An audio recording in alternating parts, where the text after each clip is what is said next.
8월 17일 목요일 새벽 예배를 하나님 앞에 올려드리겠습니다. 달고 묘한 그 말씀, 생명의 말씀은 귀한 그 말씀 진실로 생명의 말씀이 나의 길과 믿음 밝히 보여주니 아름답고 귀한 말씀 생명샘이로다. 아름답고 귀한 말씀 생명샘이로다. 귀한 주님의 말씀은 내 노래 되도다. 모든 사람을 살리는 생명의 말씀은 겁도 없이 받아 생명 길을 가니 아름답고 귀한 말씀 생명샘이로다. 아름답고 귀한 말씀 생명샘이로다. 널리 울리어 펴지는 생명의 말씀은 마음의 용서와 평안을 골고루 주나니 다만 예수 말씀 듣고 복을 받는 아름답고 귀한 말씀 생명샘이로다. 아름답고 귀한 말씀 생명샘이로다.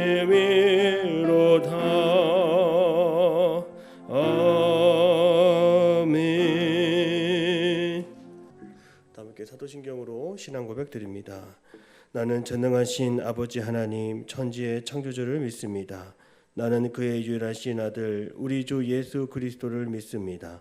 그는 성령으로 잉태되어 동정녀 마리아에게서 나시고 본디오 빌라도에게 고난을 받아 십자가에 못 박혀 죽으시고 장사된 지 사흘 만에 죽은 자 가운데서 다시 살아나셨으며 하늘에 오르시어 전능하신 아버지 하나님 우편에 앉아 계시다가 거기로부터 살아있는 자와 죽은 자를 심판하러 오십니다. 나는 성령을 믿으며 거룩한 공교회와 성도의 교제와 죄를 용서받는 것과 몸의 부활과 영생을 믿습니다. 아멘. 찬송가 205장 우리 박수하며 찬송합니다.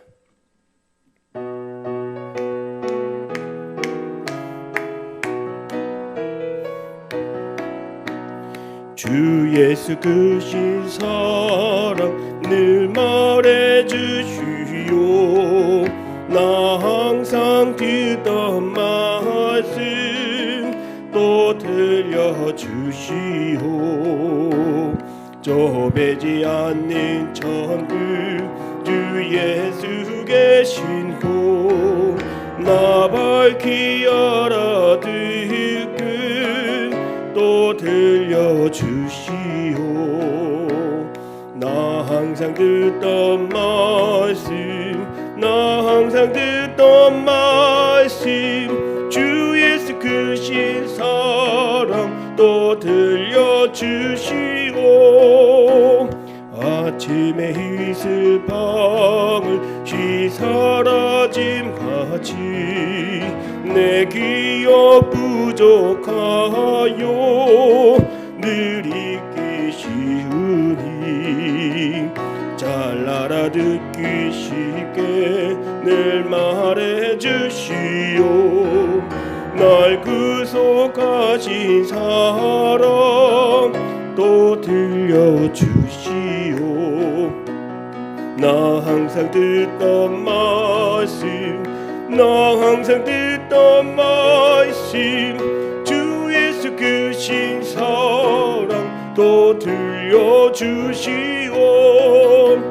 주 예수 나를 위해 이 세상 오셔서 날 구속하신 은혜 말하여 주시오.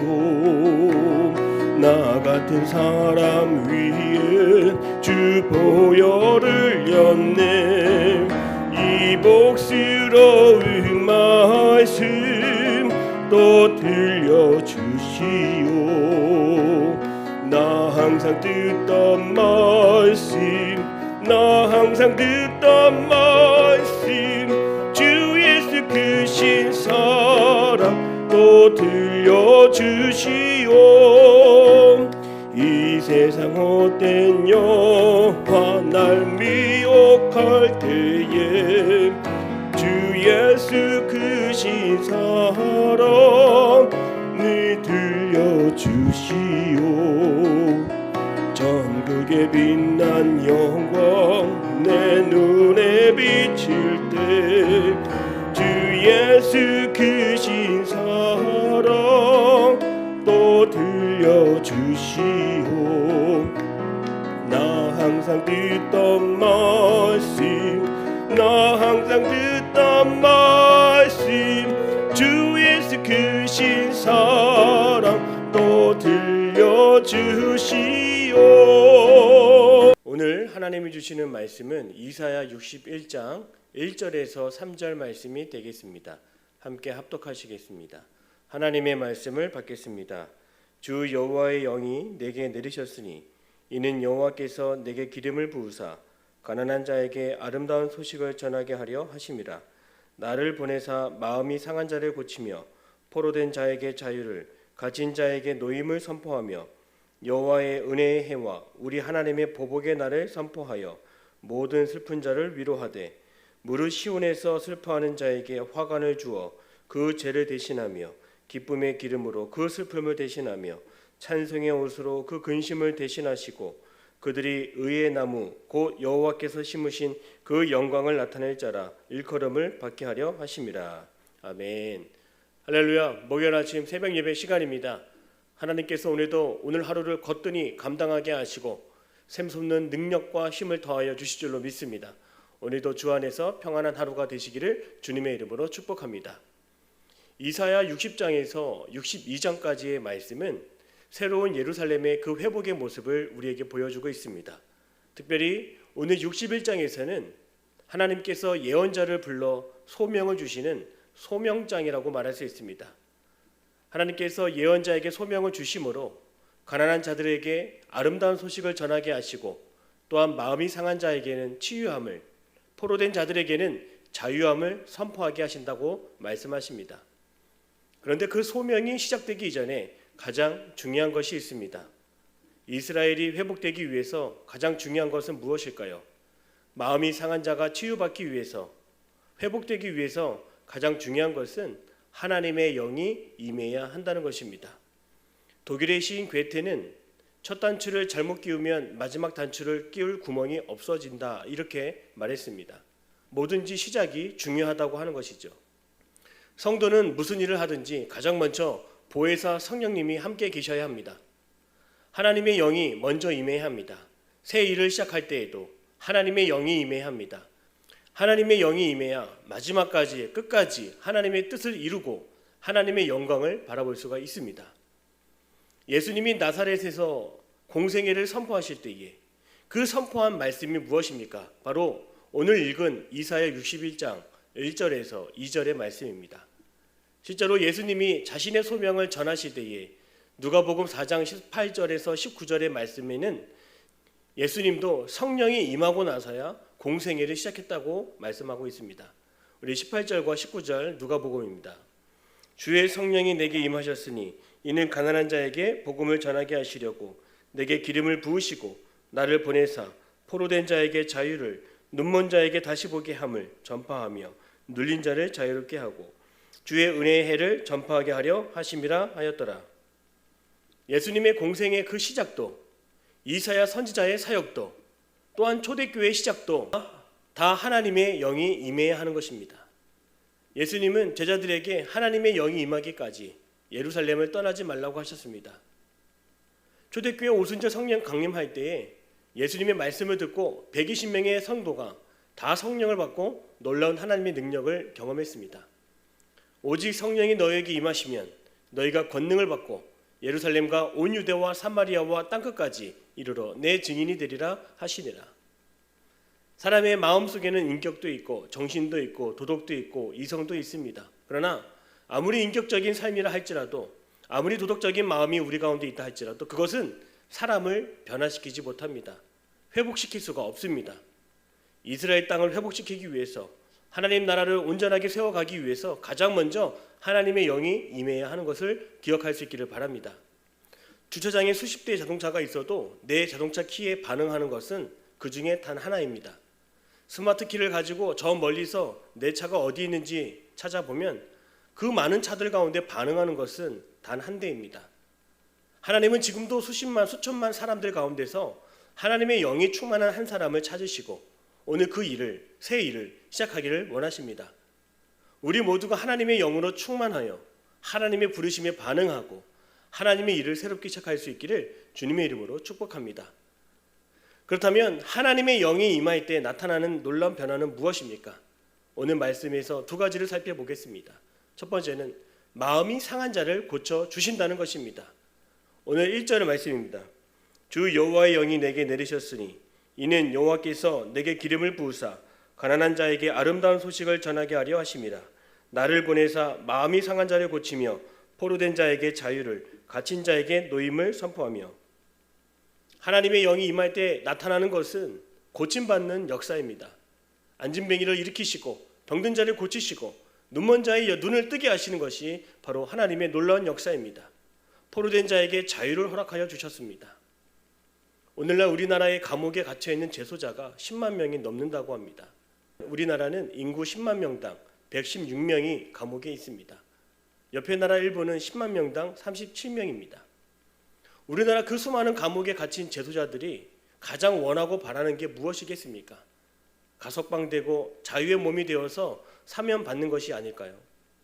감옥에 갇혀있는 사람뿐 아니라 오늘 우리의 인생 하루하루를 살아가면서 꼭 내가 감옥에 갇힌 것 같은 그런 마음을 가지고 살아가는 사람들이 얼마나 많습니까? 사람에게 갇혀있고 돈에 갇혀있고 질병에 갇히고 사상에 갇혀있고 빚에 허덕이는 그 사람들이 얼마나 많습니까?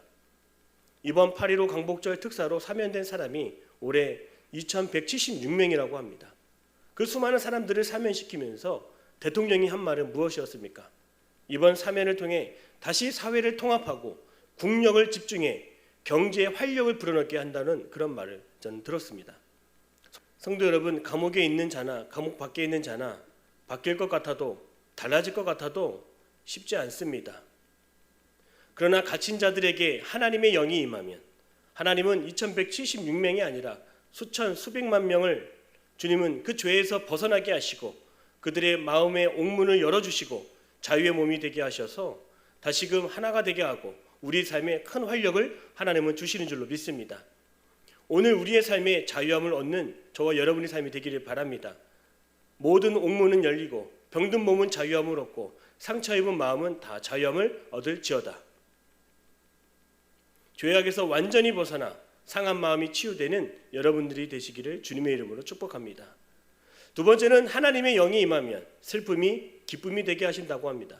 2절에서 3절입니다. 여호와의 은혜의 해와 우리 하나님의 보복의 날을 선포하여 모든 슬픈 자를 위로하되 무릇 시온에서 슬퍼하는 자에게 화관을 주어 그 죄를 대신하며 기쁨의 기름으로 그 슬픔을 대신하며 찬송의 옷으로 그 근심을 대신하시고 그들이 의의 나무 곧 여호와께서 심으신 그 영광을 나타낼 자라 일컬음을 받게 하려 하심이라. 하나님의 영이 임하면 은혜의 해가 선포된다라고 말합니다. 은혜의 해는 신년과 같습니다. 농사를 지었던 땅도 열심히 수고했던 사람도 사람 밑에서 종로로 타던 사람들도 억울한 일을 당한 사람 모두가 신년을 맞이하면 이전의 아픔을 다 갈아엎을 수 있고 슬픔을 가로엎는 은혜의 해, 바로 그것이 신년입니다. 구약 성경에는 그 은혜의 해, 신년이 50년 만에 돌아오지만 그러나 신약시대 이후에 성령님이 오시면, 하나님의 영이 임하면 오늘 우리는 그 묵은 땅을 뒤집듯이 하나님은 우리의 마음을 뒤집어 주시고, 하나님은 우리의 아픔을 뒤집어 기쁨이 되게 하시고, 우리의 우울함을 뒤집어 기쁨이 되게 하여 주십니다. 요사이 청년 젊은이들, 어른들 할 것 없이 기분 부전 장애라고 하는 질병을 겪고 있습니다. 이것이 무엇이냐면 우울장애입니다. 왠지 모르게 침울한 마음이 들고 슬픈 마음이 들고 의욕이 줄어드는 것입니다. 이러한 우울 증세가 2년 동안 계속되면 이것을 우울장애로 판단합니다. 불안감이 늘어나고 식욕도 줄어들고 무기력해지고 이유 없이 그냥 자존감이 낮아지는 것입니다. 이것을 기분 부전 장애라고 합니다. 사단 마귀는 어떠한 이유가 없어도 우리의 마음속에 우울함을 심어주고 패배감을 심어주고 낙심을 심어주는 것이죠. 그런데 하나님의 영이 임하는 자에게는 오늘 3절의 말씀처럼 하나님이 심으신 그 영광이 드러나게 될 것이라 분명히 말씀하고 있습니다. 우울함과 슬픔이 찾아왔을 때 이것을 이기는 비결은 무엇일까요? 단 하나입니다. 오직 하나님의 영으로 충만해야 하는 것입니다. 우울증에 와서 약을 먹고 심리치료를 받고 좋은 상담사를 만나도 쉽지가 않습니다. 그러나 우리 성령님은 보혜사요, 나를 돕는 자요, 나를 지키시는 자입니다. 나를 상담해 주는 자이십니다. 하루에도 수십 번 내 불안한 마음, 두려운 마음을 다 뒤집어 주시는 분이 우리 하나님인 줄로 믿습니다. TV를 보니 군대에서 사고를 당해서 내사 상태로 식물인간이 되어서 20년 동안 누워만 있는 사람을 보았습니다. 말도 못하고 누워있지만 그 어머니만큼은 그 곁을 떠나지 않고 지키고 있는 것을 보았습니다. 언제 일어날지를 모릅니다. 그러나 그 어머니는 그 곁을 지키고 있습니다. 얼마나 아들을 사랑하는지 모릅니다. 다 씻겨주고 똥오줌을 다 갈아주는 것을 보았습니다. 우리 하나님은 오늘 우리에게 은혜의 날이 올 때까지 우리를 사랑으로 그 곁에서 끝까지 함께하여 주십니다. 오늘 3절 말씀처럼 슬퍼하는 자에게 화관을 주어 그 죄를 대신하며 기쁨의 기름으로 그 슬픔을 대신하며 찬송의 옷으로 그 근심을 대신해 주신다고 말씀하십니다. 하나님의 영을 받아서 우울함과 슬픔의 옷을 벗어버리고 패배의 옷을 벗어버리고 낙심의 옷을 벗어버리고 하나님의 영에 가득한 찬송의 옷을 입고 다시 일어설 수 있는 하나님의 영으로 충만한 오늘 하루가 되시기를 주님의 이름으로 축복합니다. 기도하겠습니다. 사랑의 하나님, 오늘도 우리에게 하나님의 영이 충만하여 말씀으로 우리의 마음을 다스려 주옵소서. 마음이 상한 자를 고치시는 하나님, 성령이 임하여 마음이 상한 자들을 고쳐주시고 또 하나님의 영이 임하여 슬픔이 기쁨이 되는 놀라운 역사가 나타나게 하여 주옵소서. 늘 언제나 우리 곁에서 우리를 지키시는 하나님이 우리의 삶을 지켜주시고 바라봐 주시며 언제나 옳은 길로, 좋은 길로, 거룩한 길로 우리의 방향을 인도해 주실 줄로 믿습니다. 하나님의 영의 인도함을 받는 오늘 하루가 되게 하여 주옵소서. 내 곁에서 나의 힘이 되어주시고 상담사가 되어주시며 내 곁에서 언제나 나의 모든 것을 다 보여주시고 가르쳐주시는 하나님을 의지하며 나아가는 오늘 하루가 되게 하여 주옵소서. 예수님의 이름으로 기도드립니다. 아멘. 하늘에 계신 우리 아버지, 아버지의 이름을 거룩하게 하시며 아버지의 나라가 오게 하시며 아버지의 뜻이 하늘에서와 같이 땅에서도 이루어지게 하소서. 오늘 우리에게 일용할 양식을 주시고 우리가 우리에게 잘못한 사람을 용서하여 준 것 같이 우리 죄를 용서하여 주시고 우리를 시험에 빠지지 않게 하시고 악에서 구하소서. 나라와 권능과 영광이 영원히 아버지의 것입니다. 아멘.